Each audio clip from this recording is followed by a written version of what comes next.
Hi, I'm so excited to have Britt Stratton on today, who is a naturopath.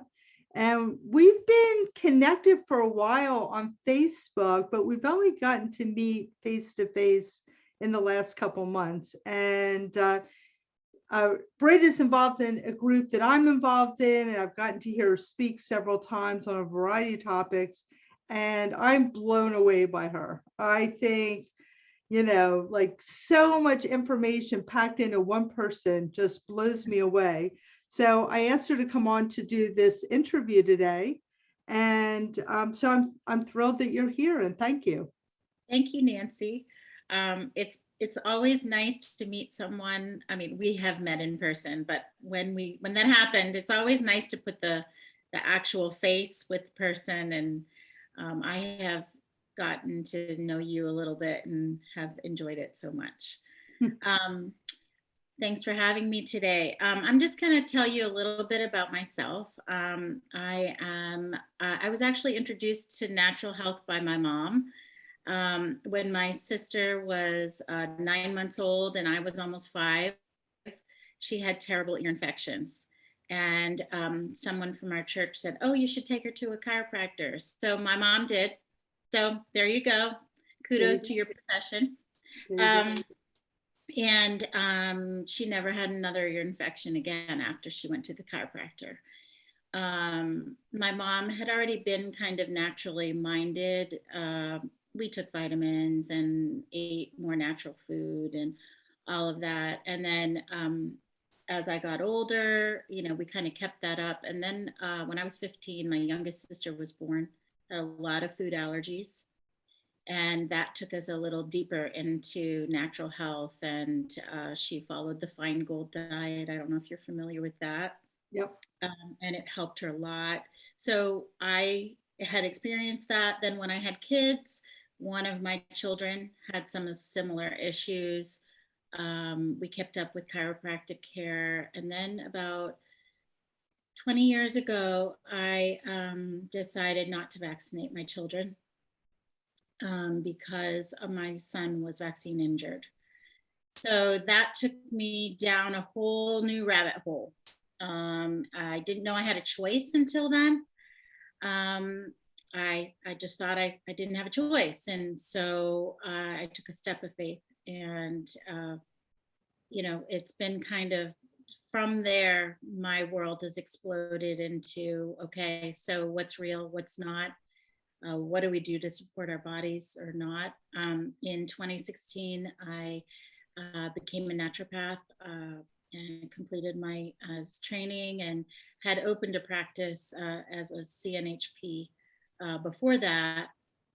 And it's just, I love working with people. I specialize in the emotional and spiritual health, but that's not all I do.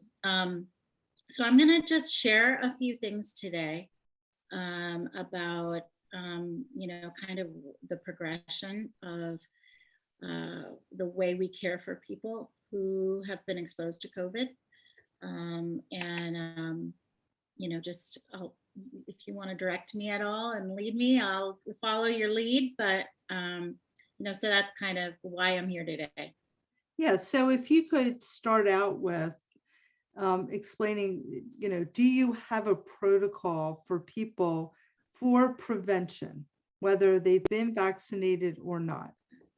I do, and I don't, both, because everyone is different.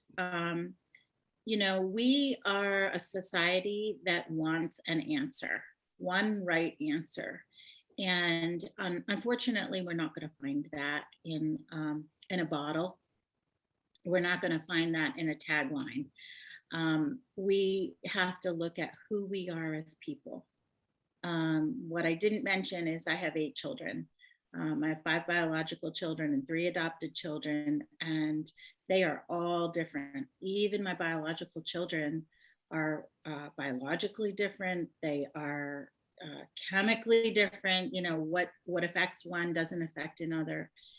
And so we have to look at who a person is. one thing that's really important to know is that COVID goes after your weaknesses. So I had COVID back in the spring. I had a little bit of this, I had a little bit of that, a tiny cough, a little congestion, some achiness, a headache for a little while. The fatigue was terrible, and that's pretty much across the board for almost everyone. But I didn't have any big major symptoms. Like I couldn't say it was just one thing. Other people have stomach issues the whole time they have COVID, or 10 days or whatever into it.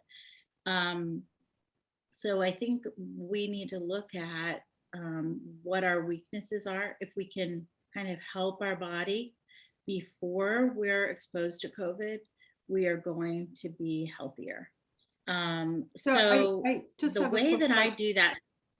So I have a quick question for Sure. you. So yeah, so I know people, like I just had a patient this morning. Her only symptoms that she had was loss of smell and taste.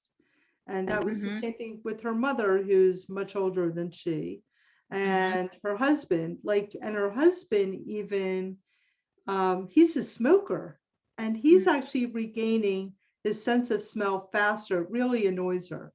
And then I have other people that have had these extreme gut issues. And like for me, I would have normally thought, well, the person who's having the gut issues, as you say about the weaknesses, maybe they've had underlying gut issues for a long time. But the people that I know that have had these gut issues haven't. They healed their gut years ago, and they've been, they got rid of food allergies, and they did all these things. So I guess I'm a little surprised that, to me, I can't really see a pattern as to how people have these different experiences.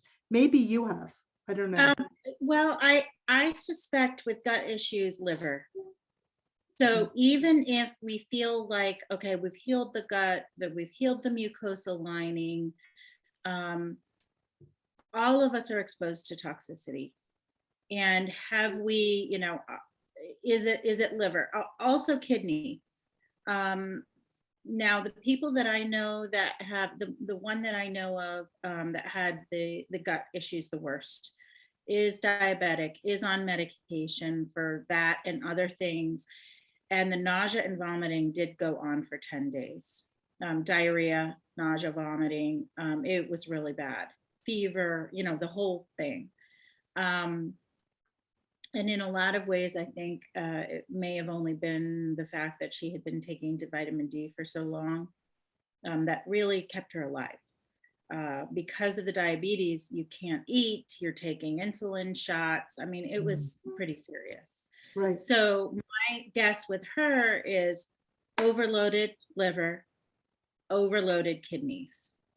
I think, is it possible that your body is just trying to get rid of this virus the best way it knows? And that is through your gut, that's through your intestines, possibly. People who generally, and I think you've probably seen this, people who generally have like a lot of lung conditions, they're prone to pneumonia, they're prone to bronchitis. That is where we're going to see COVID for them. It's going to settle in their lungs. And we're also seeing this with heart irregularities too. There are people who are developing myocarditis after COVID that are, it didn't really show up before, a regular heartbeat and all that. It's happening. So in my experience, it does have to do with weakness, but I suppose there are times when it can be just like your body's way of saying, this is the easiest way for me to get rid of this, easiest way to detox. Yeah, so that leads me to think. So I do a lot of work with detoxification in my practice. I use an ionic foot bath. I use specific supplements. I really like to do detoxification just by changing the diet, getting rid of gluten and dairy and sugar, and people will detox just from that.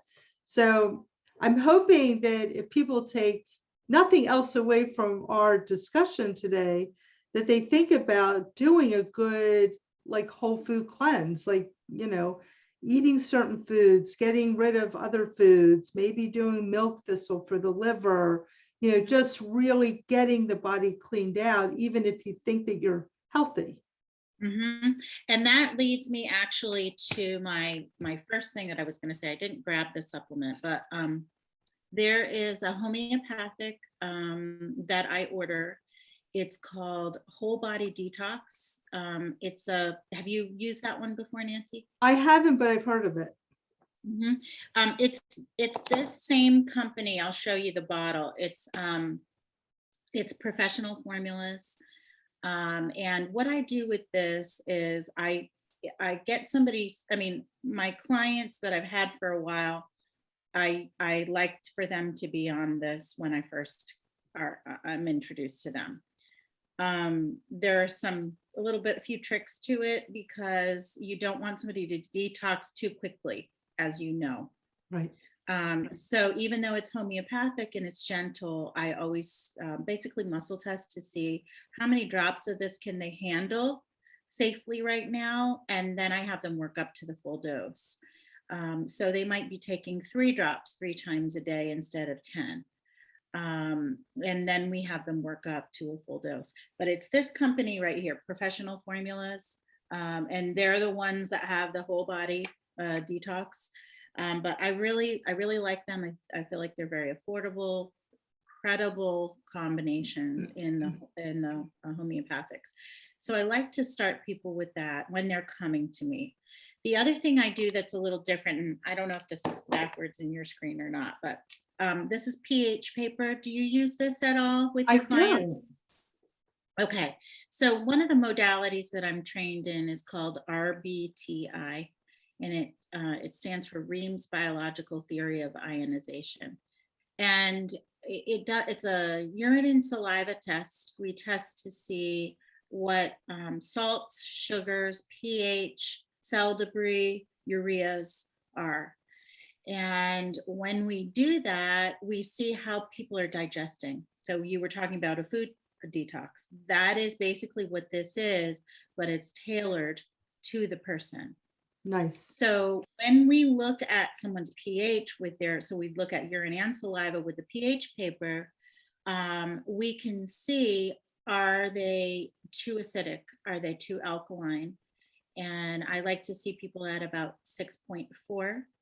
And if they are 6.4, then they would be absorbing all of their vitamins and minerals.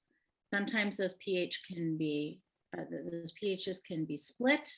And if they're split, if I'm more acidic, then I shouldn't be taking vitamin C, because we know what happens. Vitamin C will go right through you. And I know sometimes people say, take it until you get diarrhea and then back off a little. It's really not a good idea, because you can still be pretty acidic without having diarrhea. So I test to see, is somebody acidic? Are they alkaline? If they're acidic, they need vitamin D. If they're alkaline, they need vitamin C. Alkalinity, too much alkalinity slows your digestion down. It keeps everything held, your waste is held within you. So that's one of the things. It's a little more specialized. So that determines what I tell my clients. I can't test them. I say, well, what's your digestion been like? Has it been slow? Has it been fast? How many times a day are you pooping?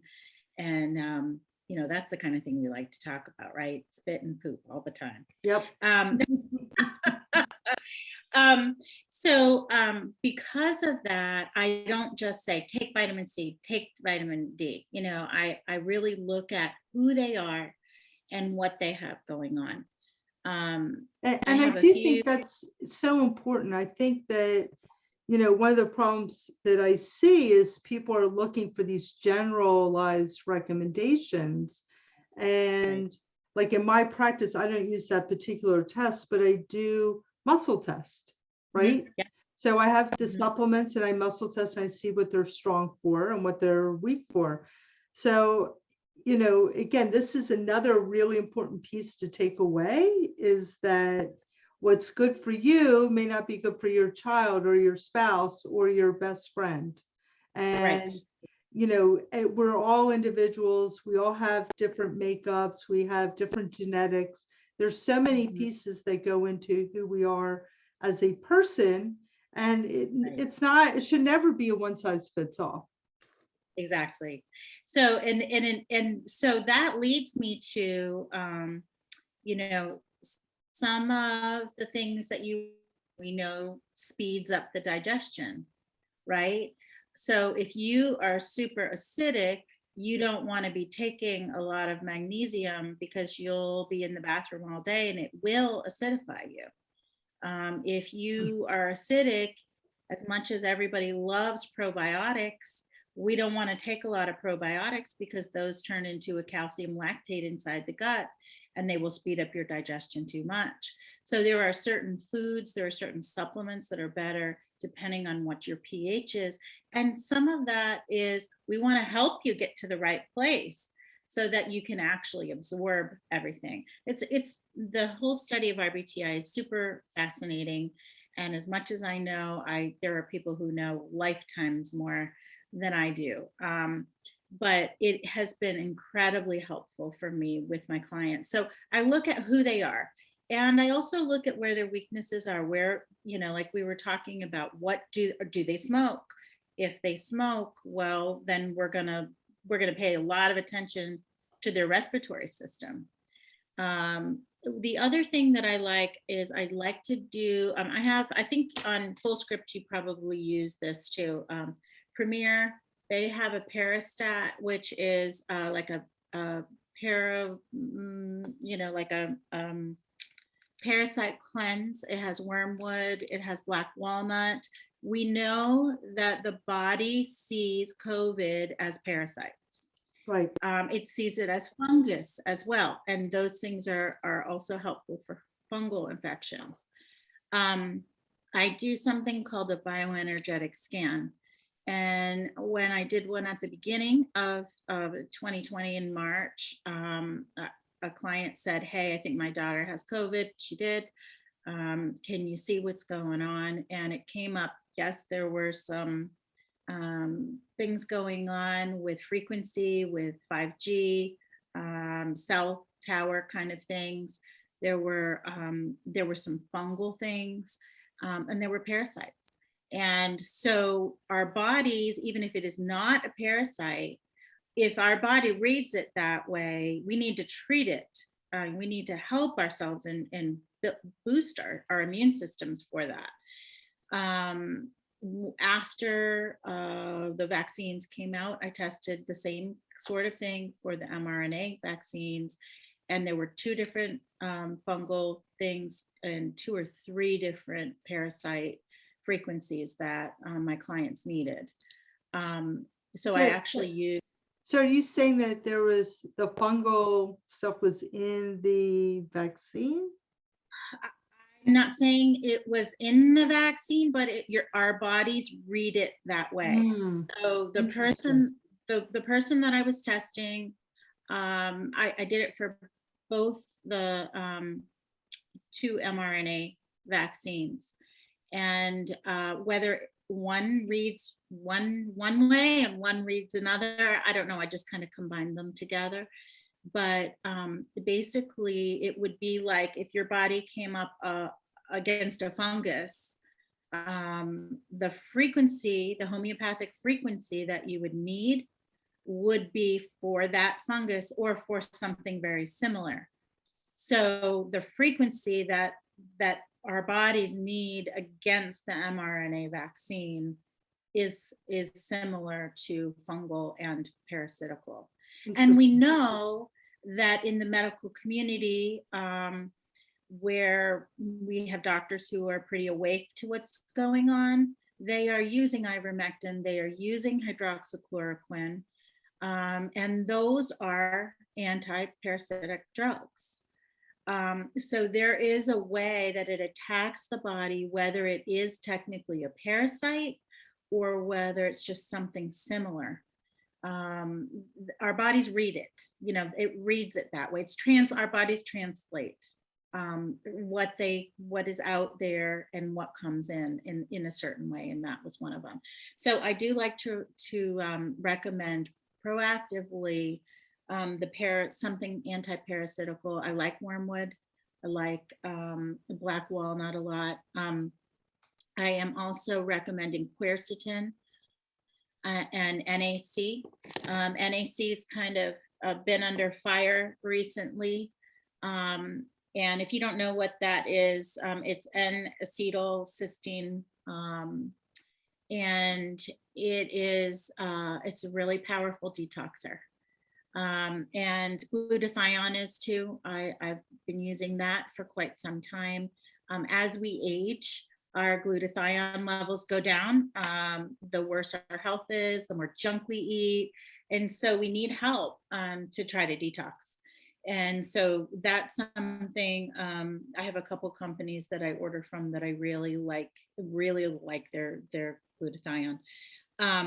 Another thing that I use, I don't know if you use these with your clients very much, but I use digestive enzymes a lot. Yes, I do a lot of that. It's amazing how healing they are.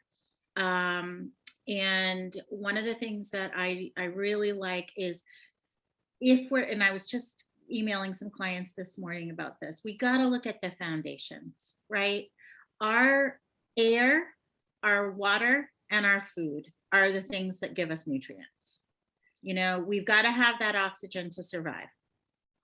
We can live 3 minutes without it, and that's it. We can live about 3 days without water and about 3 weeks without food. And so, we want to be nourishing our body. I know a lot of people that will go to the medical world and get a pill and feel like they're healed because they've got a pill and the symptom has gone away, but there is no nourishment in the drug. It can suppress your symptoms. Sometimes it can suppress your symptoms so that you're able to heal. So your body is able to have a break and you can heal. But there's no actual nourishment in those drugs. So we need to nourish our body. So I will often, that's one of the things I usually hit with almost every client is enzymes. And the fascinating thing about, and I'm going to show you this one. This isn't one that you can get on FullScript, but the fascinating thing about this is that we know that there's spike proteins in this virus, right? And with the spike proteins, we want something to go after those spike proteins. So another supplement that I use is protease. I don't know if you've ever used this brand. I love this brand. I haven't used that brand, but I do use protease. So yeah, but protease is something that eats up protein. And so you would take protease on an empty stomach. And if you take it on an empty stomach, it's going to go into your blood and it's going to clean your blood. Protease has been used for people who have plaque in their arteries. It's been used for people who have skin conditions, who have infections. So when we're talking about prevention, the cleaner your body can be, the better, before you're exposed. Can we get back to the Parastat, the other supplement you mentioned? So, I'm sure you saw the notice that the FDA now is going to ban ivermectin for humans. Mm-hmm. So my question is the Parastat, can that be used instead of ivermectin? I think it can be used as a preventative instead. I think that once someone gets COVID, it's going to be helpful. It probably won't be as strong. Okay. Because of the mechanism that the drug works on, and works the way it works, is not going to be quite as strong. If you are prepped ahead of time, you may, and you're taking Parastat or something similar, ahead of time, you may not get to the point where you need ivermectin. I did not use any when I was sick. And like I said, my symptoms were not that bad. That was back in March before the whole Delta variant thing, which I truly believe is actually shedding from the vaccine rather than an actual new variant, because we know that naturally viruses get weaker rather than stronger. Right. So either was some sort of spreading of a new virus, which there's no evidence that I know of for that, or it was shedding from the vaccine, which even some really premier experts believe is the case. So I don't know if that helps, if Yeah, you know, yeah, that as was far. great. Okay. The other thing I do have, I showed you that bottle, the viral immune stimulator. This is also something good that I use.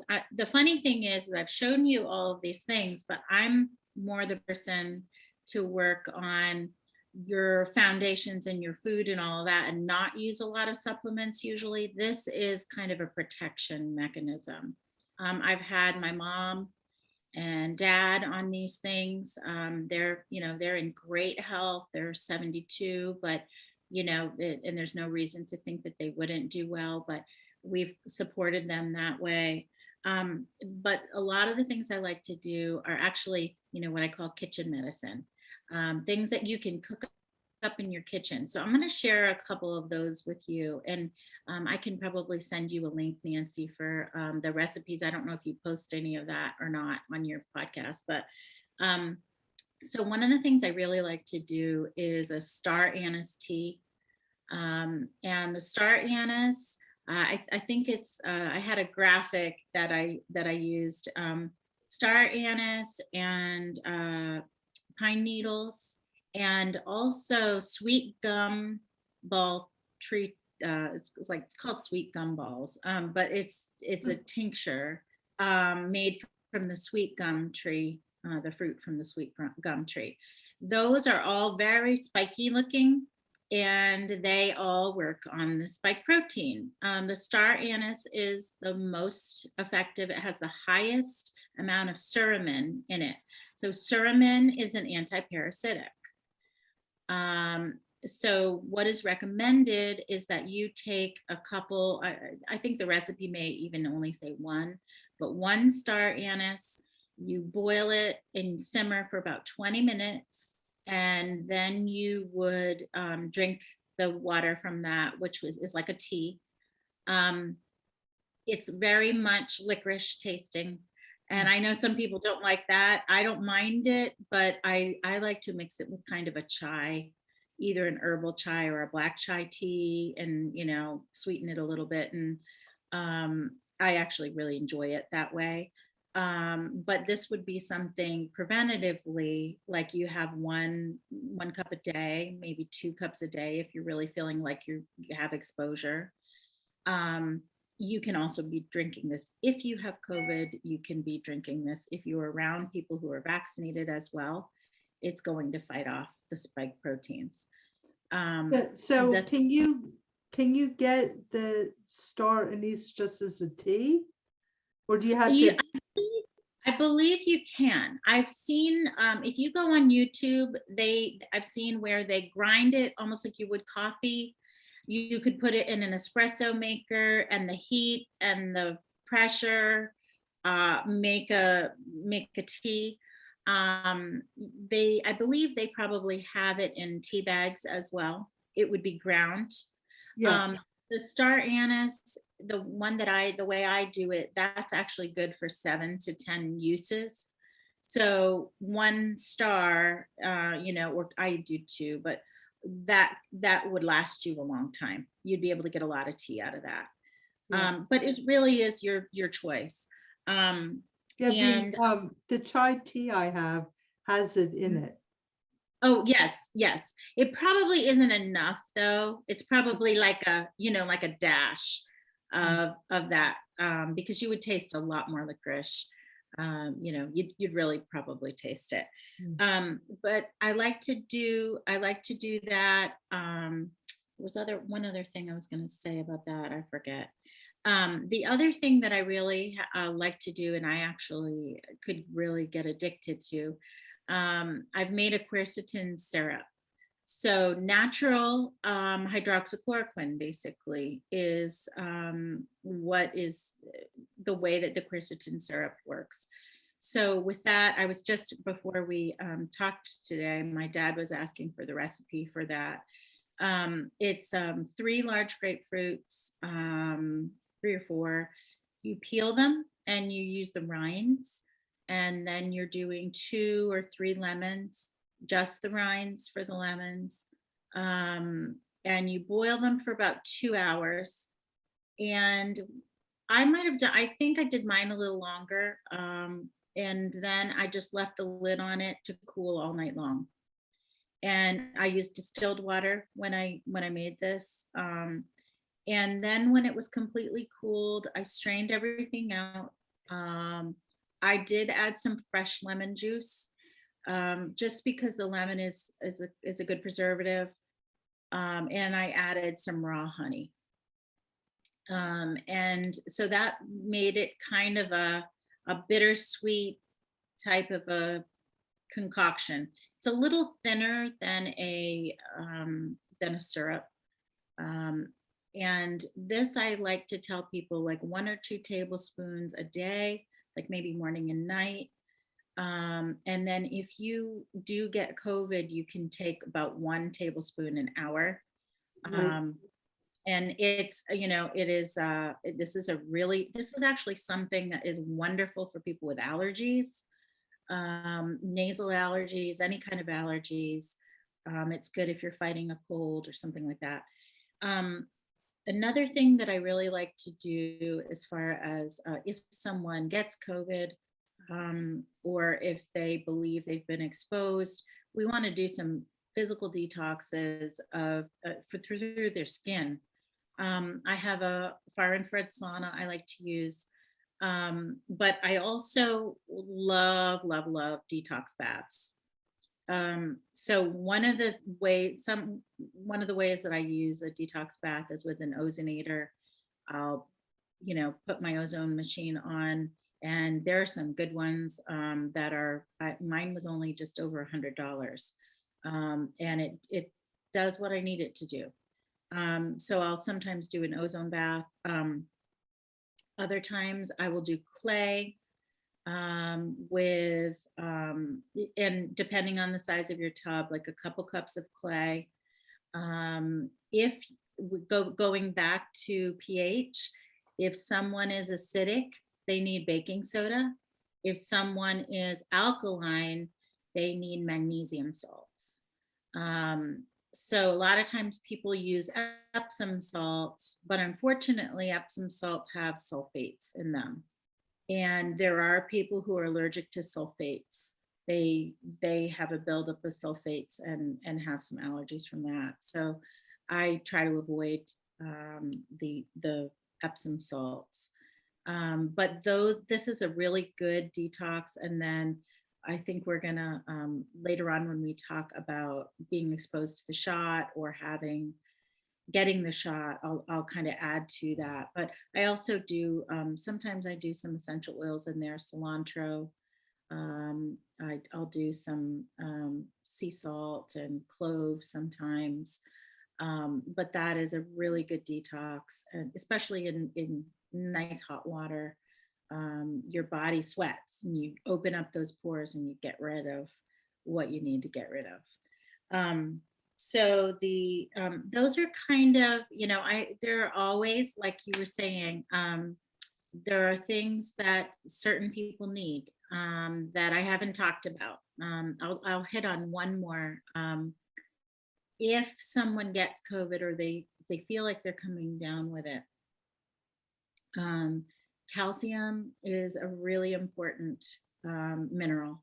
So I know there are people who don't use it except for, in certain cases, but According to RBTI, one of the absolute most important mineral that we can have is calcium. Our body needs about 6 or 8 of the 200 plus kinds of calcium. When we're getting sick and we have that achy feeling, that, that like, oh, my bones hurt, my muscles ache, that is actually a sign that our bodies are leaching calcium from our bones to put it into our blood. Because if our blood calcium levels aren't where they need to be, we die. So it is the absolute smartest thing for our body to take that calcium from our biggest resource, which is our bones. So I found when I had COVID and I started feeling that achiness, I took a couple kinds of calcium, and raw calcium is a good one. That one's the one that's pretty accessible. But I took those couple kinds of calcium, and my achiness and headache went away immediately. Oh, great. Yeah. So, that can be something that you use not just for COVID, but for any other time that feel like you're catching something. So, one thing I do want to reiterate to people, that have been listening to my podcast for a while is that just because you've had the vaccine doesn't mean that you can't get COVID. Right. So it's really important that you look at these things that you can do to get yourself healthier, but also look at these things to have as prevention, because the only thing that vaccine does is prevent symptoms, mild or severe. It's been shown to prevent more mild symptoms, but it doesn't stop you from getting it, and it doesn't stop you from passing it on. Right. So it's really important that you don't think that this vaccine's going to protect you, because it's not. We're seeing, they're calling it breakthrough cases, but what it really is vaccine failure. It doesn't work. So it's really important that you have all these things available, that you start doing prevention. But also early on, there was a study that showed that people that had a poor diet were more likely to have more severe cases of COVID. So again, you and I are on the same page, how the diet is really important. If you're eating at McDonald's every day, not a good idea, unless you're getting salads. But even their salads are definitely not organic. Who knows what stuff they spray on the salads? That lettuce lasts too long to be untreated. What's that? The lettuce lasts too long in order for it to be somehow untreated. Yeah. And the truth is that, it, like, if you want to make something like butternut squash soup, it's so easy. You take a butternut squash, you cut it in half, you bake it in the oven, you scoop it out, you get a little pureer, and add some herbs, make it as fancy as you want. But there are things that you can do to make yourself to get yourself to eat healthier that don't have to take a lot of time. We eat a lot of stuff that we grill a lot just because we don't have the time to cook. So we grill, we make a salad. The salad will last 2 or 3 days. We'll take a bag of string beans, organic. We do 100% organic. Throw them in a steamer. I mean, it's really not that hard, Right. So, right. Yeah. I wanted to make sure that people realize that, just because you got the shot, and that's the reason why they're recommending 3rd, and in Israel, they're doing 4th shots, because it doesn't work. And it doesn't mean that the booster's going to work, because it's the same thing as the original shot. And of course, as well as I, that each time you do a shot, it's going to change how your immune system works. So it's really important that, you get out in the sun, you exercise, you do things that make you happy, right? Hug people again. Don't be scared. Right. And that reminds me, I'm glad you said that, because one of the things that we've been talking about, I've been talking about to people, and in our group, we were talking about too. If you have not had COVID before, or if somebody in your family has not had COVID, get a pulse oximeter. Right. They are lifesavers. We want to see oxygen levels 92 or above when someone has COVID. Um, Another thing, get up, walk around. Sometimes you just need to get up and walk around and make your lungs work a little harder, and your oxygen levels will come up. I have a client who got COVID a couple of weeks ago, and first couple of days she was okay. Like, she was sick, but she was okay. And then about day 4 or so, she was struggling, and she had a pulse oximeter. She tested her oxygen level was going down to 91. Um, I I shared my nebulizer with her, um, and but the pulse oximeter told us that things were not good, and she wasn't having a lot of lung symptoms. She wasn't hacking, and she was coughing and was congested, but it wasn't like she thought she was dying, and she borrowed my nebulizer. She was nebulizing hydrogen peroxide, food grade hydrogen peroxide, and you can do that in a 3% solution. Sometimes we do that a little less, into like a 2.5, we dilute with distilled water. And she also got a hold of an oxygen concentrator. And she told me she believes that that saved her life. Even though, she is a very healthy and health conscious person, she felt like she needed that pretty badly. So that is also something, that if you have a functional medicine doctor that can help you get a prescription for an oxygen concentrator or for oxygen, that can keep you out of the hospital, keep you off a ventilator. I am not a medical doctor. I don't give medical advice. I give practical advice to my clients, and I want to help them just be able to know what's out there for them. And we need to know what to ask for from our doctors if we are sick and we know, okay, this is. I have a friend who's a naturopath who was going through some physical things herself, and she said, God told me this is beyond my pay grade, and I needed to go to the hospital, so that's how we talk about this. But I really believe that, like you said, when we are supporting our bodies the way that we should, we have what we need in this world. God has given us everything that we need, and what we have here in this country is going to be different than what they have in the Middle East or what they have in Russia. But there are things that cross over. We have pine trees in most of those places. We have certain oils, and we have certain herbs that grow that help. So one other thing I was going to say, just for people who might be skeptical about the star anise tea, the drug Tamiflu is made from the sweet gumball.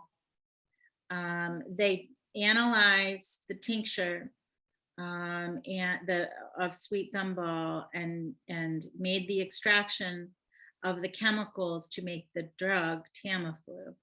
Tamiflu is sometimes helpful for getting rid of viruses, but it has side effects because it's not the whole herb. When you use a whole herb, like we are using the sweet gumball tincture or the star anise, you don't have the side effects because all of the chemicals are made to be used for those purposes when you're using it from a natural source. So, that's just the medical community sees the benefit in some of these things that we're using in the crunchy holistic world.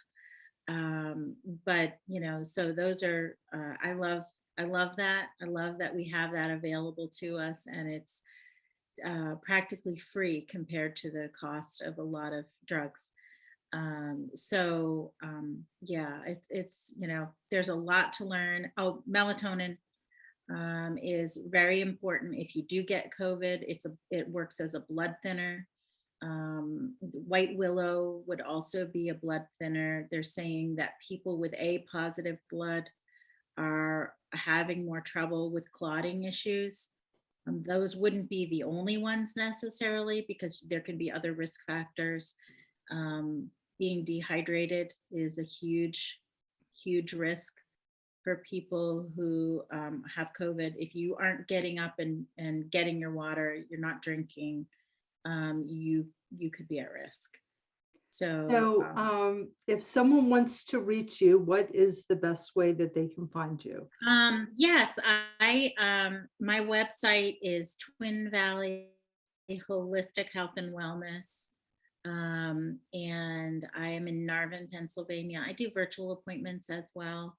But that would be the best way to reach me, through my website. There's an email address for contact there and phone number. I'll tell you, I'm terrible about answering calls. I'm much better at texts. My assistant will, pick all that up. So, but yeah, I think that we need to have hope and not fear. And that's one part of it I didn't talk about, but there is a real spiritual component to COVID. A lot of discouragement and despair and fear. And we need to know that ahead of time, and we need to work against that.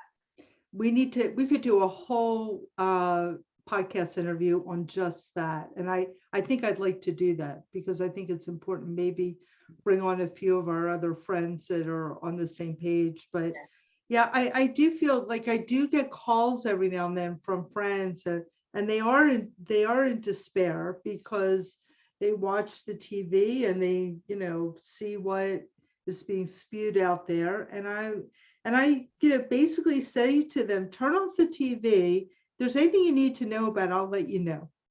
Because Right. I mean, I don't watch that much anymore. I would watch a little bit in the beginning, and I could see the way they were, everything was too scripted, and that really bothered me. And it also bothered me that they weren't talking about people surviving COVID. It was all about people dying from COVID. Well, what about the millions and millions of people that have survived?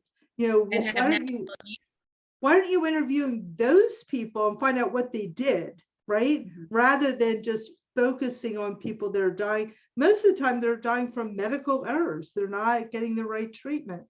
So yes, let's, just, listen, stop watching the TV, spend some time in nature, spend time with your family, give everybody hugs.